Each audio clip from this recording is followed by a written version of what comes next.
Hello students, consulting MBBS में आप सभी का स्वागत है। एमसीसी काउंसलिंग का शेड्यूल जारी होने के साथ साथ अब धीरे धीरे हर राज्य की काउंसलिंग प्रोसेस भी धीरे धीरे स्टार्ट होगी। इसी क्रम में गुरु गोविंद सिंह इंद्रप्रस्थ यूनिवर्सिटी ने भी अपना काउंसलिंग प्रोसीजर का नोटिफिकेशन आज 30 जुलाई 2024 को जारी किया।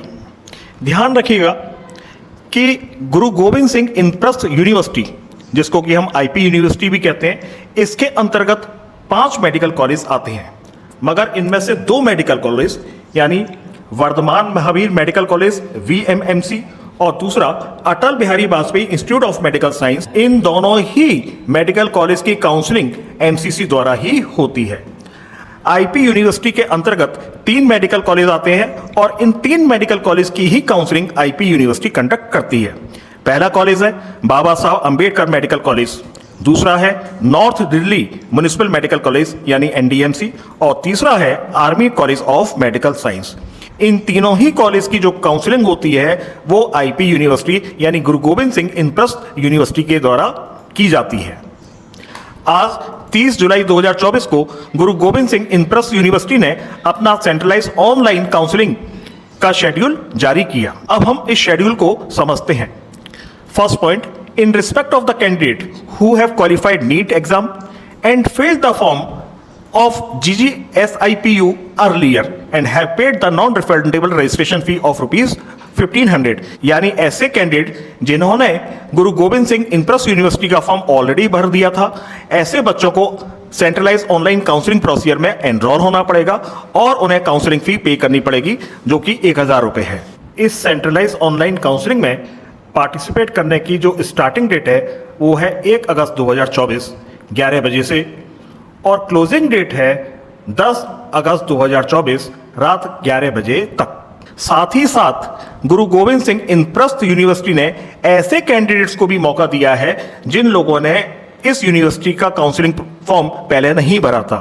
सेकेंड पॉइंट प्रोवाइड करता है, in respect of the candidates who have qualified NEET exam and have not filled the online registration form of GGSIPU earlier and have not paid the non-refundable registration fee.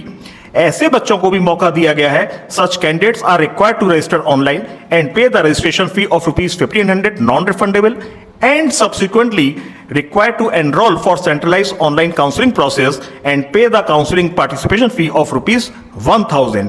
यानी ऐसे बच्चों को पहले अपने आप को रजिस्टर करना पड़ेगा with the payment of 1500 non refundable fee और उसके बाद 1000 रुपए की काउंसलिंग पार्टिसिपेशन फी भी पे करनी होगी। और इसके लिए भी जो स्टार्टिंग डेट है वो है 1 अगस्त 2024 और क्लोजिंग डेट है 10 अगस्त 2024। अब मैं इस नोटिफिकेशन में जो जो इंपॉर्टेंट पॉइंट्स हैं उनको आपको हाईलाइट करके बताता हूं।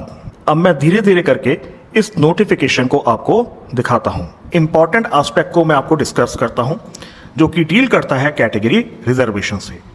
नोटिफिकेशन के पॉइंट नंबर 3A में मेंशन है, if qualifying exam is pass from Delhi and reservation certificate issued from Delhi for SC/ST category, then admission is permissible under Delhi Reserve category। यानी SC/ST का सर्टिफिकेट आपका दिल्ली का बना है तभी आपको रिजर्व कैटेगरी का बेनिफिट मिलेगा। अगर हम 3C की बात करें, if qualifying examination is pass from Delhi and reservation certificate issued from outside Delhi for SC/ST categories, then admission is permissible only under Delhi general category. Important aspect है पॉइंट नंबर 3D और इस पॉइंट के अनुसार अगर आपने अपनी क्वालिफाइंग एग्जामिनेशन यानी 11th और 12th किसी ऐसे इंस्टीट्यूशन ऑब्लिक कॉलेज से की है which is located in Delhi, तभी आपको बेनिफिट मिलेगा। अभी मैंने आपको बताया था गुरु गोविंद सिंह इंद्रप्रस्थ यूनिवर्सिटी में 3 मेडिकल कॉलेज आते हैं और उसमें एक मेडिकल कॉलेज आर्मी का है, Army College of Medical science, जिसमें कुछ सीट्स केवल और केवल आर्मी के लिए रिजर्व रखी गई हैं। अगर आर्मी कैटेगरी का बेनिफिट लेना है तो इसके लिए पॉइंट नंबर 11 सबसे इंपॉर्टेंट है। To claim army benefit to get admission in army institute, candidates are also required to upload appendix 9A, 9B और 9C। इस कॉलेज की जो आर्मी कैटेगरी की सीट्स है उन कॉलेज पे एडमिशन लेने के लिए आपको ये अपेंडिक्स 9A, 9B और 9C में सबमिट करना जरूरी है। आज का ये जो लेटेस्ट अपडेट था गुरु गोविंद सिंह इंद्रप्रस्थ यूनिवर्सिटी का, ये हम लोगों ने आपसे शेयर किया है। इसी प्रकार से जो नए अपडेट्स आएंगे वो हम अपने चैनल के माध्यम से आप लोगों को देते रहेंगे।